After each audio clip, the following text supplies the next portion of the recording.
5 naciones, morena con tus ojazos, conquistas los corazones, conquistas los corazones. La Declaración de Independencia de Colombia fue en 1810 y la liberación total del país fue en 1819, un proceso de liberación de 9 años. La llamada campaña libertadora es la etapa más conocida del proceso. Duró escasos 77 días. ¿Dónde están los 8 años restantes? ¿Qué sucedió en ese periodo?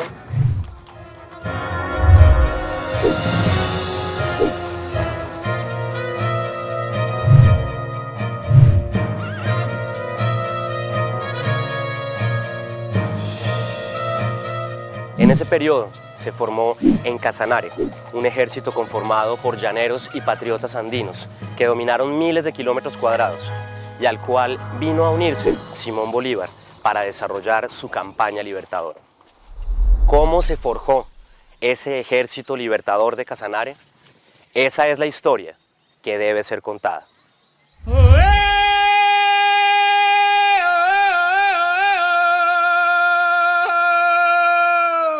Cinco repúblicas fueron las que libertó Simón Bolivia con Venezuela, el Perú y el Ecuador. Y a Colombia no la nombra por ser la nación mayor.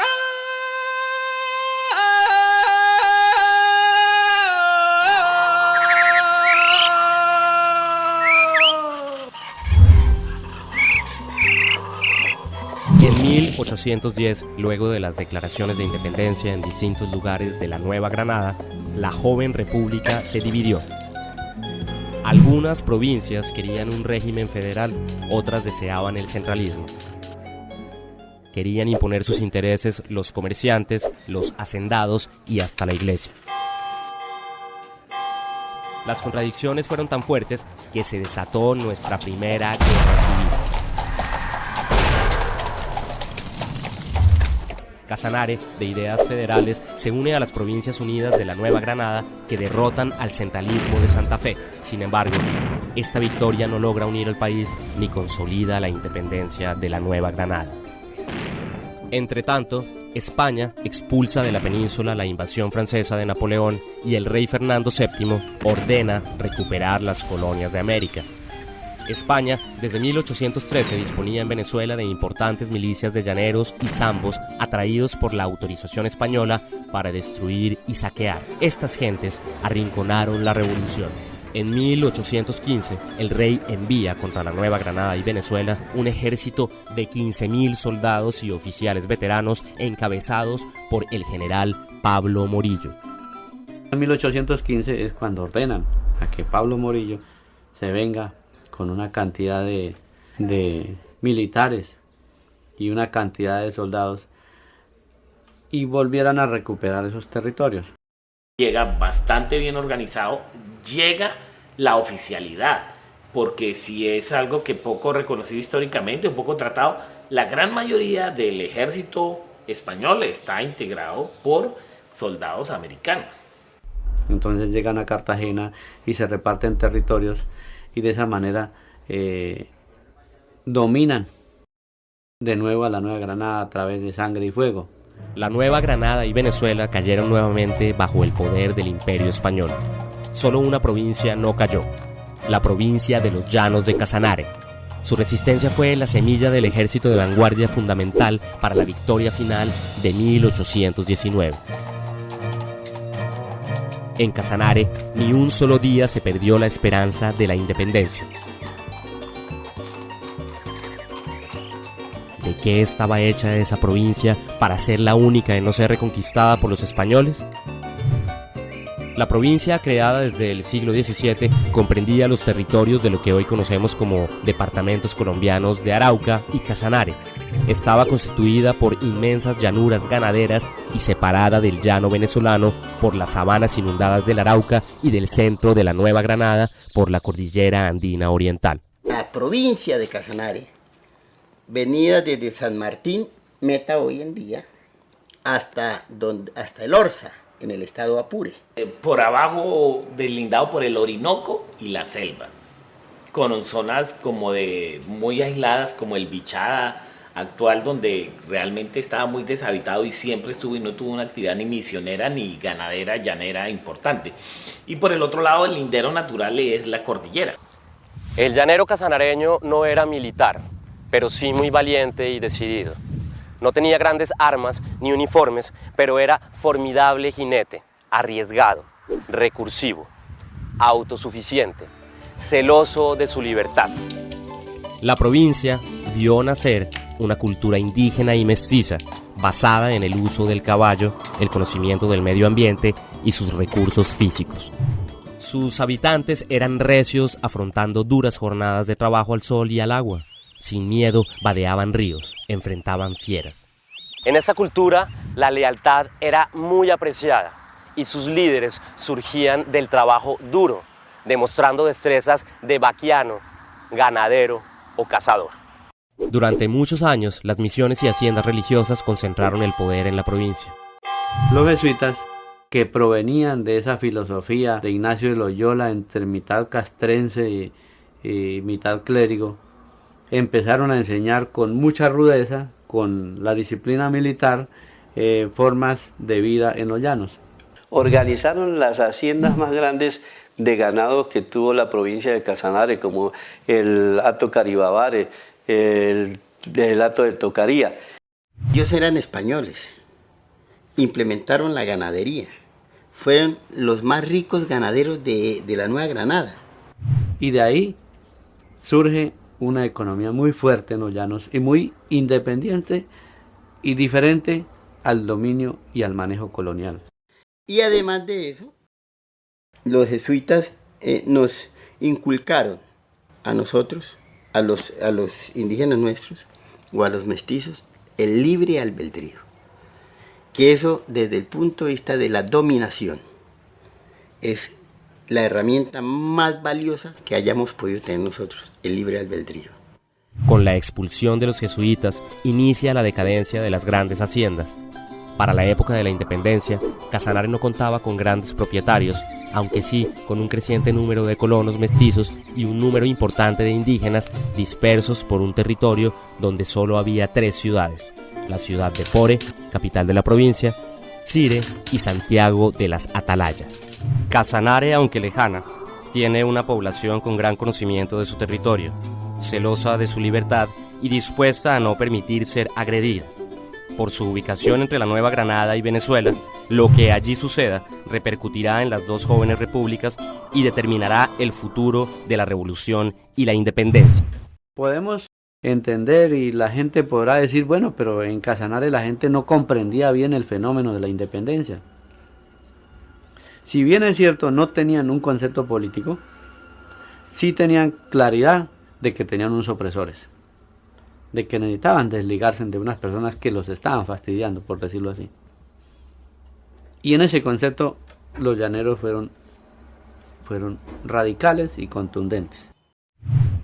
Si no hay ideología, o sea, lo que también se ha desconocido en el proceso de la guerra de independencia nacional es que como que la guerra llegó sin ideología. No, señor, sí hubo ideología y hubo apóstoles. En 1814, la Nueva Granada y Venezuela unen milicias para la campaña admirable de Simón Bolívar en Venezuela. Esta, aunque inicialmente exitosa, finalmente es aplastada por las milicias realistas de llaneros y mulatos. Como consecuencia, la Nueva Granada, independiente, queda sin ejército. Bolívar huye al Caribe. En el año de 1815, la situación de los patriotas se agrava. Llega un nuevo y experimentado ejército español comandado por el general Morillo, quien invade Cartagena y avanza hacia el sur. Simultáneamente invade a Venezuela y al mando de 4.000 soldados, el general Calzada avanza contra Santa Fe, atravesando los llanos de Casanare. Casanare está perfectamente ubicada en un pasaje estratégico desde el punto de vista de la geografía de la Nueva Granada, porque es un paso para llegar a la capital y es un paso para invadir a Venezuela. Morillo fracasó en su intento de la pacificación, de invadir a Casanare, fracasó en eso. Con Calzada, que se vino por Venezuela, fracasaron rotundamente. Y los que fueron protagonistas de eso, básicamente fue Ramón Nonato Pérez, que derrotó el ejército de Calzada, no solo en Casanare, en Arauca y en Venezuela, en Guadualito, en Barinas, sino que también derrotó el ejército de Murillo. Hacer esta invasión al llano, pero se encuentra con su gran sorpresa de que el ejército organizado o aquellas organizaciones irregulares que estaban en el llano, organizados por los líderes de esta región, le dan la gran sorpresa y los derrotan.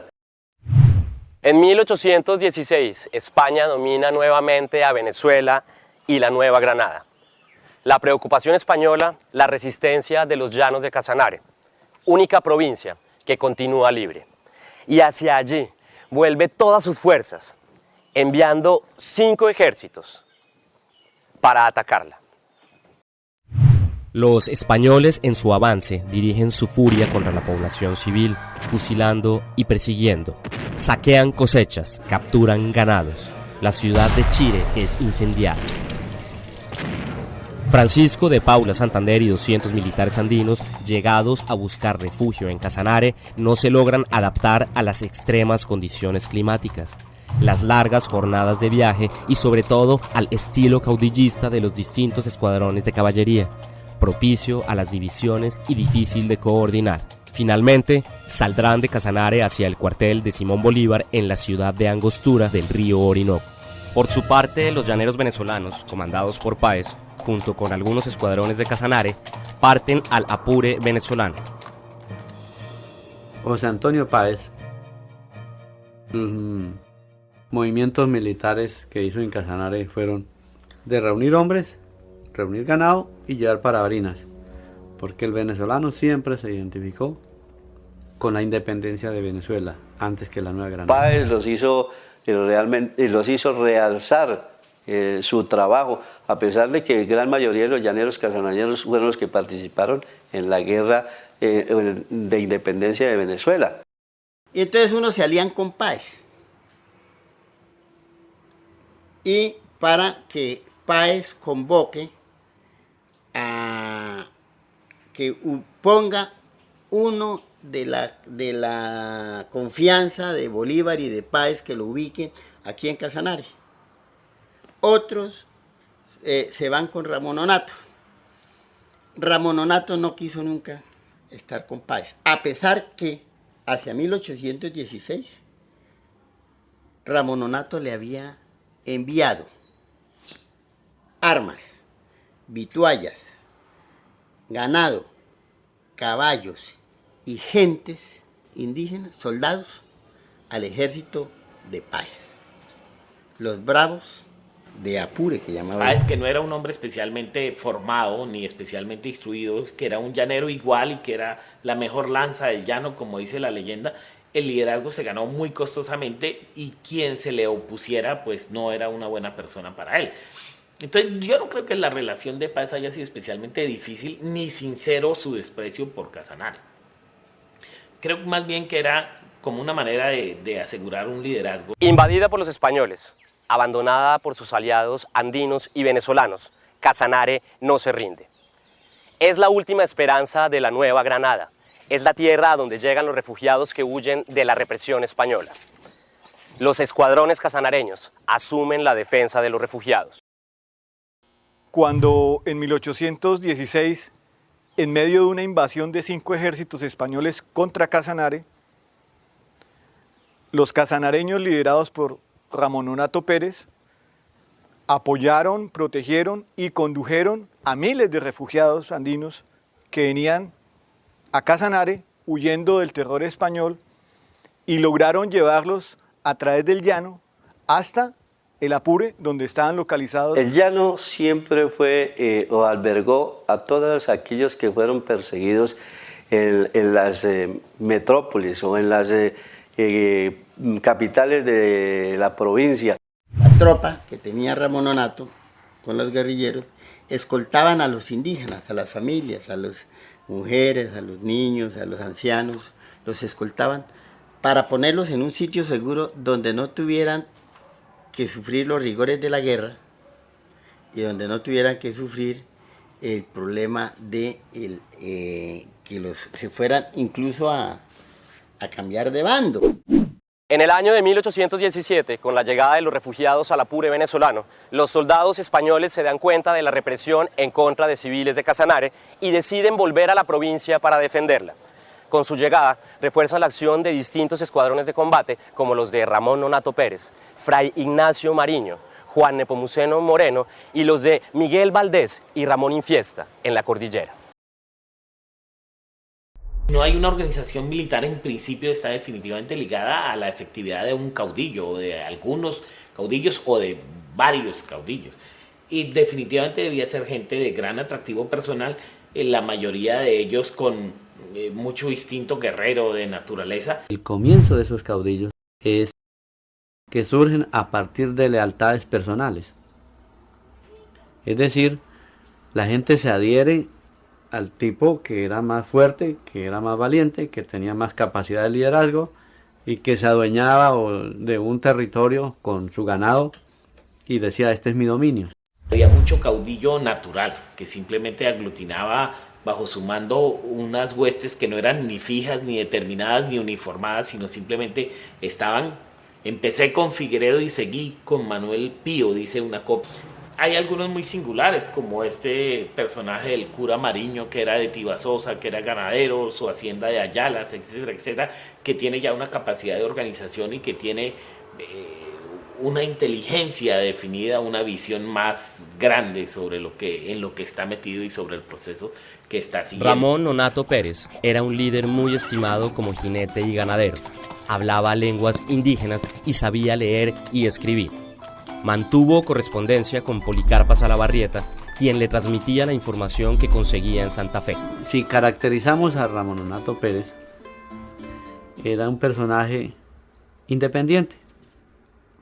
No sé si es que él no tenía intención en la independencia, sino tenía el concepto de libertad. Ramón Nonato comienza a desarrollar su propia guerrilla y participa en la batalla de la Mata de la Miel, en la batalla de Chire, en la batalla del Banco de Upía. Él fue el que se inventó el arma del arrebiate. El arrebiate consiste en amarrar la cola del caballo, un lazo, y a la cola del caballo de otro, el mismo lazo, 2 caballos, y salen los jinetes corriendo frente a las huestes españolas, y los que iban de a pie los tumbaban, y al tumbarlos, los que venían atrás los iban lanceando. Para 1817, todos los líderes, todos los escuadrones casanareños confluyen en una gran ofensiva que desde el Apure lideraba Juan Galego. La ofensiva se vuelve incontenible. Derrota a los españoles en Guadualito. En Chire, empujará a los españoles fuera del territorio. Los persiguen hasta Labranza Grande, Chita, Morcote, El Upía. Al liberar de españoles la provincia de Casanare, los diferentes grupos acuerdan nombrar a Juan Nepomuceno Moreno como gobernador, así como enviar una comisión al cuartel de Simón Bolívar en Angostura, informándole la nueva situación de la provincia y reconocerlo como comando supremo de la revolución. A Juan Nepomuceno Moreno lo nombra como jefe de la caballería de la vanguardia e igualmente como gobernador de la provincia. Le ruega que no deje entrar ni salir personal de la provincia. Entonces le da una gran responsabilidad y los otros caudillos o los otros pues los reintegra en su respectiva organización del Ejército de la Vanguardia. Agosto del año 1818. Bolívar decide apoyar la unificación en Casanare, enviando a Francisco de Paula Santander con armas, pertrechos de guerra y oficiales. Santander finalmente llega a Casanare y de forma muy inteligente confirma al casanareño Juan Nepomuceno Moreno como gobernador, lo que le ganará la confianza de muchos líderes para realizar su proyecto de concentrar el potencial de la provincia de Casanare, unir todos los escuadrones de caballería en una sola estructura militar, el Ejército de Vanguardia de Casanare. Santander, aquí en los llanos, hace su movimiento, pero luego se va y se reúne con Bolívar en Venezuela. Y así que en 1818 es enviado. Santander ya por Bolívar le dice, bueno, vaya, organice las tropas de los llanos y hagamos un movimiento más fuerte. Y es cuando aprovecha que toda esa gente que tenían reunidos estos caudillos irían a conformar el Ejército de la Vanguardia de la campaña libertadora. Él tomó como cuartel general el sitio, el poblado de Trinidad. Y allí comienza a organizar Santander con los indígenas que estaban ahí, con los mestizos, Juan José Molina, con los Oropesa, con los Rodríguez, con Juan Nepomuceno Jiménez y otros triniteños, organizan ellos, comienzan a organizar el Ejército de Vanguardia. Y les encarga a los señores, a los comandantes guerrilleros que traigan soldados para conformar el ejército. Y hay una capacidad organizativa que indudablemente estaba centrada en la figura de Santander. Él fue capaz de armar el ejército y además de eso, de armarlo físicamente, de algo que es tan importante hoy, de armar la imagen de un ejército ante la nación. Entonces ya Barreiro no dice es una legión de desarrapados, dice hay un ejército armándose, se nos va a meter no un poco de llaneros a medio vestir con unas lanzas, sino es un ejército que va a invadir a la Nueva Granada. Para fines de 1818, Casanare está reorganizada y todos trabajan por hacer del ejército una realidad. Se reactiva la producción de alimentos, se intensifica el adiestramiento militar y se establecen batallones de caballería y de infantería, sistemas de mando y control, de recolección de información, puestos de vigilancia y hasta una zona de retirada. Si no triunfa la independencia, todo esfuerzo por la libertad será perdido. Los españoles han sido expulsados, pero mantienen a Casanare como objetivo militar. Estas son las ruinas de la antigua iglesia de Pore. Aquí, en Pore, un 18 de diciembre de 1818, mientras la Federación de Provincias Unidas de la Nueva Granada estaba siendo invadida, una asamblea popular proclama a Casanare como única provincia libre y a su capital, Pore, como capital de la Nueva Granada. Es un hecho de una carga simbólica muy grande, el que a punta de pecho de caballo o donde estuviera el pecho de los caballos, ahí estaba el Estado en nacimiento. Y ellos lo manifestaban y hacían actos de gobierno y hacían actos de proclamación y hacían actos de dominio y hacían actos organizativos. Los casanareños, junto con los patriotas andinos, liderados por Santander, realizan en Pore, el 18 de diciembre de 1818, una declaración política por medio de la cual reafirman la existencia de Colombia, reafirman la existencia de la Federación de las Provincias Unidas de la Nueva Granada. En la medida que Casanare es la única provincia libre de toda la Nueva Granada, Casanare asume las funciones políticas y militares de toda la federación. Es una carga de verdad simbólica muy importante porque ya lo que les acechaba no era solo un ejército, sino detrás del ejército había el germen, por lo menos, de una nación y de un aparato funcionando, un aparato estatal funcionando. Simón Bolívar vuelve a atacar el sur de Venezuela. Alcanza algunas victorias parciales, pero no logra liberar a Venezuela ni invadir la Nueva Granada por Cúcuta. Desanimado, pide a Casanare esperar tiempos más propicios para reanudar la guerra. Sin embargo, Cuando sus órdenes llegan a Casanare, han pasado importantes acontecimientos. En abril de 1819, el general español Barreiro ha atacado Casanare con 3.000 hombres. En respuesta, el ejército de vanguardia, haciendo uso de una excelente disciplina, lo deja entrar hasta el centro de la provincia y allí le acosan y desgastan con escaramuzas permanentes. Apoyan la deserción de los soldados. El avance de Barreiro es anulado. Este ordena la retirada de Casanare sin lograr ninguna ventaja ni victoria. Esta impresionante demostración de disciplina y fuerza convence a Bolívar del poder alcanzado por el ejército de Casanare y toma la decisión de iniciar con este un ataque al corazón de la Nueva Granada mediante una intrépida e inesperada travesía sobre la cordillera, buscando conquistar la capital del virreinato. El 26 de mayo de 1819, Bolívar parte hacia Casanare desde su cuartel en Mantecal. Desde allí viajan hasta Porén, capital de la provincia de Casanare, donde iniciarán el ascenso de la cordillera hasta el corazón del virreinato. Encabezando va el batallón Guías de Casanare. Casanare ha cumplido, ha resistido militarmente, ha superado sus diferencias internas para crear un solo ejército libertador. Emprenden la hazaña imposible, invadir Boyacá por los páramos de Pisba, el camino menos defendido por los españoles, quienes estimaban imposible su cruce, y aunque en efecto en el ascenso muchos enferman o mueren, en casi 3 semanas llegan a Boyacá más de 3.000 soldados, acompañado de un grupo auxiliar de mujeres, las Juanas. Muchas mujeres estaban siguiendo a los ejércitos como siempre. Muchas iban y venían y se encargaban de cosas como la manutención, como el cuidado de los enfermos, o algunas llegaban hasta el combate.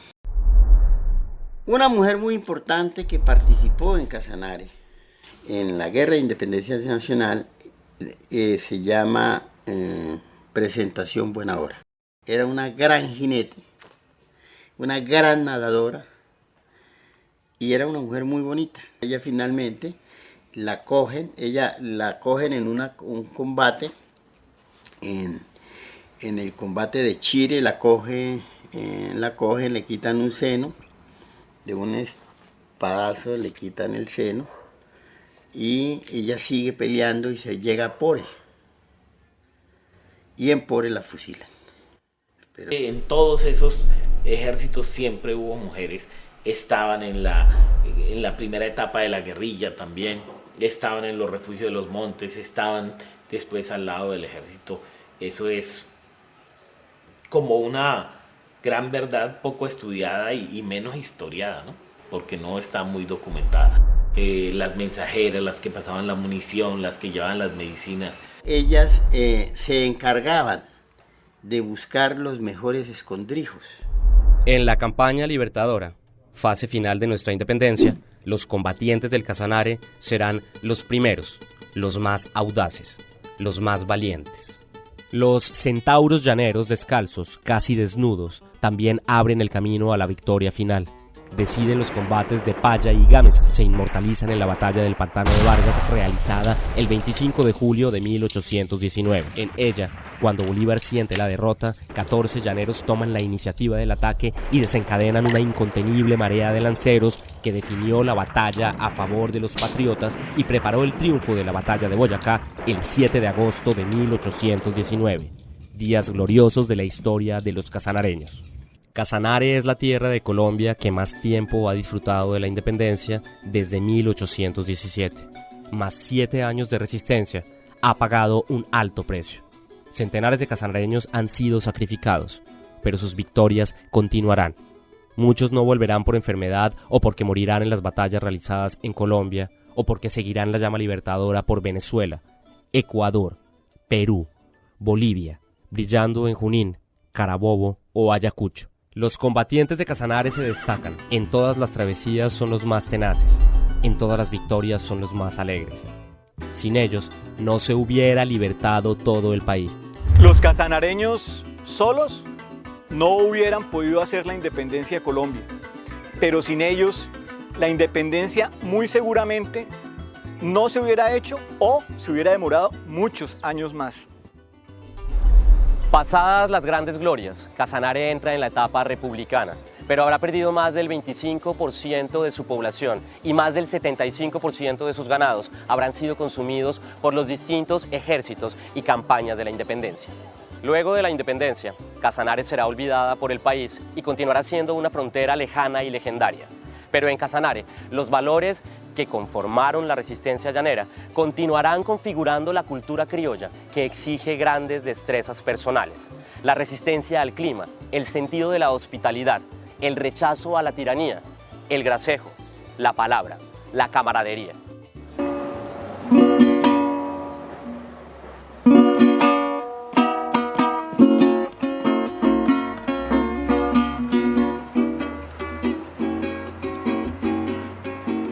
Por aquí pasó, compadre, hacia aquellos montes lejos. Por aquí, vestida de humo la brisa que cruzó ardiendo, fue silbo de tierra libre entre su manta y sus sueños.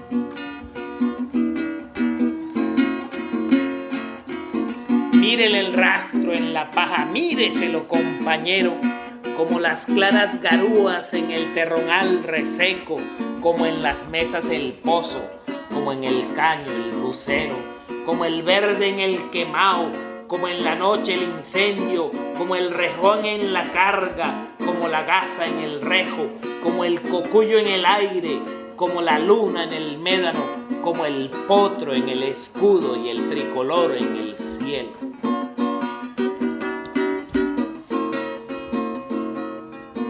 Por aquí pasó, compadre, hacia aquellos montes lejos.